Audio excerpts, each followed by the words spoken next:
नमस्कार. The deep डाईव्हमध्ये आपलं स्वागत आहे. आज आपण ज्या स्रोतांवर चर्चा करणार आहोत ते खरंच खूपच आपल्याला एका वेगळ्याच काळात घेऊन जाणार आहेत. हो. आपण सुरुवात करणार आहोत इस्रायलमधले एका प्राचीन परंपरेने, वांगनिश्चय. छंगहोन. हो, पण हे आपल्याकडच्या साखरपोळ्यासारखं नाही, बरोबर? नाही, अजिबात नाही. हे खूपच गंभीर आणि कायदेशीर बंधन होतं. अच्छा. वांगनिश्चय झालेली स्त्री म्हणजे ती विवाहितच मानली जायची, जरी ती तिच्या वडिलांच्या घरी राहत असली तरी. अरे वा, म्हणजे ही प्रक्रिया 2 टप्प्यांत व्हायची असं म्हणायला हरकत नाही. अगदी. पहिला टप्पा म्हणजे हा वांगनिश्चय आणि मग काही काळानंतर प्रत्यक्ष विवाह सोहळा. आणि या सोहळ्याबद्दल एक खूप सुंदर गोष्ट आहे नाही का? तो रात्रीचा सोहळा. हो, ती दिव्यांची परंपरा. बरोबर. वर रात्रीच्या वेळी वधूला आणायला तिच्या घरी यायचा. आणि तिथे वधूच्या मैत्रिणी हातात दिवे घेऊन उभ्या असायच्या. हो ना, आणि त्या वराला वधूपर्यंत घेऊन जायच्या. खरंय. आणि या बेस्रोतांनी नेमकं याच परंपरेला, याच प्रतीकांना उचललं आहे. आणि त्यातून एक मोठी आध्यात्मिक संकल्पना मांडली आहे. बरोबर. तर आज आपण हेच सखोलपणे समजून घेणार आहोत की ही प्राचीन विवाह प्रथा आणि त्यातील पात्र म्हणजे वर, वधू, तो मध्यस्थ, हे सगळं एका मोठ्या वैश्विक कथेचं प्रतीक कसं बनतं. चला तर मग. चला, या वैश्विक विवाह सोहळ्याची गोष्ट सुरुवातीपासूनच जाणून घेऊया. ठीक आहे, तर ही प्राचीन विवाह परंपरा एका मोठ्या आध्यात्मिक कथेचं रूपक आहे. माझ्या मनात पहिला प्रश्न येतोय की या नाटकाची मुख्य पात्र कोण आहेत? कोण आहे वर आणि कोण आहे वधू? बरं, तर आपल्या स्रोतांनुसार या कथेतला वर म्हणजे येशू ख्रिस्त, राजा. हो, आणि वधू म्हणजे चर्च म्हणजे इमारत नाही? नाही, लोकांचा समूह, जे येशूवर विश्वास ठेवतात त्यांचा समूह. हे नातं खूप महत्वाचं मानलं गेले आहे. पण या नात्याच्या आधीची परिस्थिती काय होती? म्हणजे या वधूची पार्श्वभूमी काय सांगितली आहे? हो, तर स्रोत असे सांगतात की या नात्याच्या आधी मानवजात पापाची गुलाम होती. पापाची गुलाम? हो, आणि ही संकल्पना समजल्याशिवाय पुढची गोष्ट समजणार नाही. पाप हा शब्द आपण अनेकदा ऐकतो, पण स्रोतांच्या संदर्भात त्याचा नेमका अर्थ काय आहे? खूप चांगला प्रश्न आहे. पाप म्हणजे केवळ एखादी चूक करणं नाही. अच्छा. त्याचा मूळ अर्थ आहे लक्ष चुकणे. लक्ष चुकणे? हो, म्हणजे देवाने मानवासाठी जे जीवनमान ठरवलं होतं त्यापासून भडकटणं. सोप्या भाषेत सांगायचं तर देवाच्या आज्ञा मोडणं. आणि हा एक अपराध मानला गेलाय? हो, हा देवाविरुद्ध केलेला एक अपराध आहे आणि त्याची एक किंमत आहे. आणि ती किंमत म्हणजे? मृत्यू म्हणजे शारीरिक मृत्यू. शारीरिक मृत्यू तर आहेच, पण त्याहूनही अधिक देवापासून कायमचं विभक्त होणं. म्हणजे एक प्रकारचा आध्यात्मिक मृत्यू. अगदी. जणू काही एका मोठ्या कर्जाच्या ओझ्याखाली मानवजात ददली गेली होती. मग हे कर्ज, पापाची ही किंमत, ही कशी फेडली जाते? इथेच ही गोष्ट खूप रंजक आणि तितकीच गंभीर बनते, नाही का? हो, इथेच कथेचा केंद्रबिंदू आहे. स्रोत असं सांगतात की येशू जो वर आहे तो आपल्या रक्ताने म्हणजे आपल्या जीवनाच्या त्यागाने पापाची ही किंमत देवाकडे चुकवतो. रक्ताने? हो, त्यांनी स्वतःच्या रक्ताने आपल्याला विकत घेतलं असं वर्णन आहे. त्याला पापाची खंडणी म्हणू शकतो का?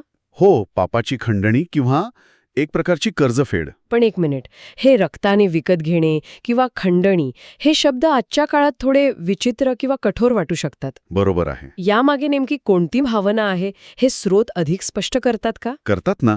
खूप छान प्रश्न आहे हा, कारण याकडे बघण्याचा आणखी एक सुंदर दृष्टिकोन स्रोतांमध्ये दिला आहे. तो कोणता? याकडे वधूमूल्य म्हणूनही पाहिलं जाऊ शकतं. वधूमूल्य? हो. म्हणजे जसं काही संस्कृतींमध्ये वराचं कुटुंब वधूच्या कुटुंबाला काहीतरी देतं तसं? अगदी तसंच. जणू काही वराने म्हणजे येशूने वधूसाठी म्हणजे चर्चसाठी पित्याला म्हणजे देवाला दिलेलं हे अमूल्य असं मूल्य आहे. अच्छा, म्हणजे त्या खंडणीच्या कल्पनेला एक प्रेमळ बाजू दिली आहे. बरोबर. ही कल्पना त्या कठोर कायदेशीर व्यवहारातून बाहेर येते आणि एका प्रेमळ नात्याच्या सुरुवातीशी जोडली जाते. आणि हेही दाखवतं की वधू किती मौल्यवान आहे. अगदी, की तिच्यासाठी वराने स्वतःच्या प्राणांची किंमत मोजली. ही संकल्पना खूपच सखोल आहे आणि ती अधिक स्पष्ट करण्यासाठी स्रोतांमध्ये जुन्या करारातील एका कथेचा आधार घेतला आहे, बरोबर? हो, अब्राहम, इसहाक आणि रिबका यांची कथा. ही कथा या संपूर्ण रूपकाचा पाया आहे असं म्हणायला हरकत नाही. अब्राहम आपला विश्वासू सेवक एलिएझर हो. त्याला आपला मुलगा इसहाकसाठी वधू शोधायला पाठवतो, पण त्याची एक अट असते. कोणती अट? अट ही असते की वधू कनानी लोकांतून नसावी, जिथे ते राहत होते. अच्छा. तर ती त्याच्या स्वतःच्या नातेवाईकांमधून, त्याच्या मूळ प्रदेशातून आणली पाहिजे. यात नक्कीच काहीतरी खोल अर्थ दडला असणार. म्हणजे ही केवळ एका कुटुंबाची गोष्ट नाही. नाही, अजिबात नाही. हा तर संपूर्ण मानवजातीच्या आध्यात्मिक प्रवासाचा नकाशाच आहे. ही कल्पनाच अविश्वसनीय आहे. अगदी बरोबर. आणि इथेच या कथेचं रहस्य उलगडतं. या रूपकात अब्राहम पित्याचं प्रतीक आहे. ठीक आहे. इसहाक तो पुत्राचं म्हणजे ख्रिस्ताचं प्रतीक आहे. आणि कनानी लोक? कनानी लोक पापात अडकलेल्या मानवजातीचं प्रतीक आहेत. स्रोतानुसार ते सैतानाचे गुलाम आहेत. अच्छा. आणि म्हणूनच अट होती की वधू त्यांच्यातून नसावी. बरोबर. आणि सर्वात महत्वाचा संदेश काय माहितीये? काय? की वधू त्या पापी समूहातून निवडली जात नाही, तर तिला त्यातून बाहेर बोलावले जाते. म्हणजे हा निवडीचा नाही तर सुटकेचा प्रवास आहे. अगदी बरोबर. ठीक आहे. म्हणजे अब्राहम पिता आहे आणि इसहाक पुत्र, पण या दोघांना जोडणारा एक महत्वाचा दुवा आहे, तो सेवक एलिएझर. हो. जर ही एक आध्यात्मिक कथा आहे, तर मग ह्या मध्यस्थाची भूमिका कोण साकारतं? इथेच ही कथा आणखी रंजक बनते. एलिएझर या नावाचा हिब्रू भाषेत अर्थ काय होतो माहितीये? काय? देव मदत करतो. अरे वा. तो पवित्र आत्म्याचं प्रतीक आहे. पवित्र आत्मा. हो. नवीन करारामध्ये पवित्र आत्म्याला पॅराक्लिटोस असं म्हटलंय. पॅराक्लेटोस. हो, ज्याचा अर्थ आहे सहाय्यक, मध्यस्थ किंवा सल्लागार. वा. म्हणजे जसं एलिएझर इसहाकसाठी वधू शोधतो, तिला तयार करतो आणि तिला इसहाकपर्यंत घेऊन येतो, अगदी तसंच. तसंच काम पवित्र आत्मा करतो. अगदी तसंच. पवित्र आत्मा वधूला म्हणजे चर्चला शोधतो. तिला वराबद्दल म्हणजे ख्रिस्ताबद्दल सांगतो. तिला तिच्या जुन्या जगातून बाहेर येण्यास मदत करतो. आणि तिला वरासाठी तयार करतो. हो. जशी रिबका एलिएझरवर विश्वास ठेवून त्याला अनुसरून इसहाकपर्यंत पोहोचते, तशीच वधू पवित्र आत्म्याला अनुसरून वरापर्यंत पोहोचते. म्हणजे इथे वधूला स्वतः एक निर्णय घ्यावा लागतो. हो. तू या माणसाबरोबर जाशील का? आणि ती एका शब्दात उत्तर देते. मी जाईन. आणि हा क्षण हा या कथेचा केंद्रबिंदू आहे. हे पश्चातापाचं प्रतीक आहे. बरोबर. पश्चाताप म्हणजे केवळ वाईट वाटणं नाही, तर एक ठोस निर्णय घेऊन जुन्या दिशेपासून पूर्णपणे 180 अंशात फिरणं.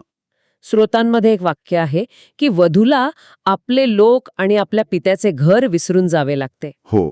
याचा शब्दशः अर्थ घर सोडणं असा आहे का? नाही. याचा आध्यात्मिक अर्थ आहे. म्हणजे पापाचं जुनं जीवन, जुन्या सवयी, जुनी ओळख, जुन्या निष्ठा हे सगळं पूर्णपणे सोडून देणं. ही एक नवीन सुरुवात आहे. अगदी. रिब्बाकाने तिचं घर, तिचे लोक, तिची ओळख सगळं काही मागे सोडलं आणि एका अनोळखी व्यक्तीसोबत केवळ एका मध्यस्थाच्या शब्दावर विश्वास ठेवून प्रवासाला सुरुवात केली. हा विश्वासाचा एक मोठा पुरावा आहे. हो ना. चिमले या विधीचा उल्लेख येतो. तर एक प्रसिद्ध विधी आहे, पण या रूपकात तो कसा बसतो? इथे बाप्तिस्मा म्हणजे केवळ पाण्यात बुडून वर येण्याची क्रिया नाहीये. अच्छा. ते एक शक्तिशाली प्रतीक आहे, एक कायदेशीर करार आहे. कायदेशीर करार? हो. पाण्यात बुडणं म्हणजे वरासोबत त्याच्या मृत्यूमध्ये सिम्बॉलिकली सहभागी होणं, म्हणजे जुन्या पापी जीवनाचा अंत करणं. आणि पाण्याबाहेर येणं? पाण्याबाहेर येणं म्हणजे वरासोबत एका नवीन आध्यात्मिक जीवनात पुनर्जन्म घेणं. वाव. या विधीद्वारे वधू आणि वर एक आत्मा होतात असं स्रोत म्हणतात. हाच खरा वाईन निश्चय सोहळा आहे. अरे वा. म्हणजे बाप्तिस्मा हा केवळ एक विधी नसून तो एक कायदेशीर वाण निश्चय करार आहे. बरोबर. या दृष्टिकोनातून मी याकडे कधी पाहिलंच नव्हतं. याचा अर्थ या क्षणापासून मी नाही तर वर माझ्याद्वारे जगतो ही भावना निर्माण होते. अगदी तसंच. हे संपूर्ण समर्पण आहे. जुन्या घराला, जुन्या सवयींना आणि जुन्या ओळखीला कायमचं सोडून देणं आणि वरासी एकरूप होणं. ठीक आहे. तर वाङ्निश्चय झाला, वधूने होकार दिला, करार झाला. आता पुढे काय? आता प्रत्यक्ष विवाह सोहळ्याची वेळ. पण हा सोहळा लगेच होत नाही. वाङ्निश्चय आणि विवाह यात एक कालावधी आहे. या काळात वधू वराची वाट पाहते. हो. आणि स्वतःला तयार करते. स्रोतांनुसार वर रात्रीच्या वेळी अनपेक्षित क्षणी, कदाचित संकटाच्या काळात वधूला घेण्यासाठी परत येईल. आणि तो कधी येईल याबद्दल काही संकेत आहेत का? हो. स्रोत असं सांगतात की हे तेव्हा घडेल जेव्हा वधू पूर्णपणे तयार असेल. आणि तयारीची एक अट आहे. हो. ती म्हणजे शहीद साक्षीदारांची संख्या पूर्ण होणं. एक मिनिट. शहीद साक्षीदार ही एक खूपच विशिष्ट संकल्पना वाटतेय. नक्की कोण आहेत हे लोक? चांगला प्रश्न आहे. साक्षीदार या शब्दाचा मूळ ग्रीक अर्थच शहीद, मार्टियर असा आहे. अच्छा. म्हणजे हे असे विश्वासार्हू आहेत जे आपल्या श्रद्धेची साक्ष केवळ शब्दांनी नाही, तर प्रसंगी प्राणांची आहुती देऊन देतात. अगदी ते त्यांच्या विश्वासाशी इतके एकनिष्ठ असतात की त्यासाठी ते सर्वोच्च त्याग करायलाही तयार असतात. आणि या त्यागाची एक निर्धारित मर्यादा आहे. हो, स्रोतांनुसार ती संख्या पूर्ण झाल्यावरच कथेचा पुढचा टप्पा सुरू होतो, म्हणजे वराच्या परत येण्याची वेळ येते. म्हणजे वधूची तयारी तिच्या निष्ठेच्या अंतिम परीक्षेतून पूर्ण होते. मग वराच्या परत येण्याचा नेमका संकेत काय असेल? एक मोठी घोषणा. घोषणा. हो, ज्याला स्रोतांमध्ये 7व्या तुतारीचा आवाज असं म्हटलं गेलं आहे. हा आवाज एका मोठ्या बदलाची नांदी असेल. आणि यामुळे पहिलं पुनरुत्थान होईल. बरोबर. पहिलं पुनरुत्थान याचा नेमका अर्थ काय? सोप्या भाषेत सांगायचं तर पहिलं पुनरुत्थान म्हणजे या शहीद साक्षीदारांना एक अपग्रेड मिळण्यासारखं आहे. अपग्रेड. हो, ज्यांनी विश्वासासाठी प्राण दिले आहेत ते बदललेल्या, अविनाशी आध्यात्मिक शरीरात उठतील आणि त्यांना वर घेतलं जाईल. जणू काही ते या वैश्विक राज्याचे VIP नागरिक बनतात. बरोबर, ज्यांना इतरांच्या आधी प्रवेश मिळतो. आणि मग विवाह सोहळा. हो, पृथ्वीवर न्यायनिवाडा झाल्यानंतर स्वर्गात कोकराचा विवाह सोहळा होईल असं वर्णन आहे. कोकरा हे येशूसाठी वापरलेलं प्रतीक आहे, बरोबर? हो, आणि या सोहळ्यात वधूला स्वच्छ आणि तेजस्वी तागाचं वस्त्र दिलं जाईल. या वस्त्राचं काही खास वैशिष्ट्य आहे का? हो, नक्कीच. हे वस्त्र म्हणजे तिच्या नीतिमान कृत्यांचं प्रतीक आहे. म्हणजे? महत्वाचं म्हणजे हे वस्त्र तिला आयतं मिळत नाही, अच्छा. तर ते तिने तिच्या पृथ्वीवरील जीवनात केलेल्या चांगल्या विश्वासू कृत्यांनी विणलेलं असतं. म्हणजे हे तिचं आध्यात्मिक पुनरुत्थित शरीर असेल. हो, जे तिच्या निष्ठेचं आणि त्यागाचं फळ आहे. या सगळ्याचा अंतिम परिणाम काय म्हणजे? या विवाहानंतर काय होतं? या विवाहानंतर एका नवीन राज्याची स्थापना होते. गोष्ट इथे संपत नाही. वधू, जी आता राणी आहे, ती वरासोबत मिळून पृथ्वीवर सिम्बॉलिकली विजय मिळवते. म्हणजे पहिल्या आदामने जे गमावलं होतं. बरोबर. पहिल्या आदामने देवाच्या आज्ञेचं उल्लंघन करून जे नंदनवन आणि अधिकार गमावला होता, तो अधिकार ही वधू परत मिळवते. म्हणजे ही केवळ एक आध्यात्मिक गोष्ट नाहीये, तर तिचे परिणाम प्रत्यक्ष आहेत. अगदी. यातून नवीन आकाश आणि नवीन पृथ्वी निर्माण होते, असं स्रोत सांगतात. म्हणजे एक अशी नवी व्यवस्था जिथे शाप, दुःख, मृत्यू या गोष्टी नसतील, जिथे नंदनवन परत आलेला असेल. हां, या वैश्विक प्रेमकथेचा परमोच्च बिंदू आहे. हो ना. हे खरंच खूप भव्य आहे.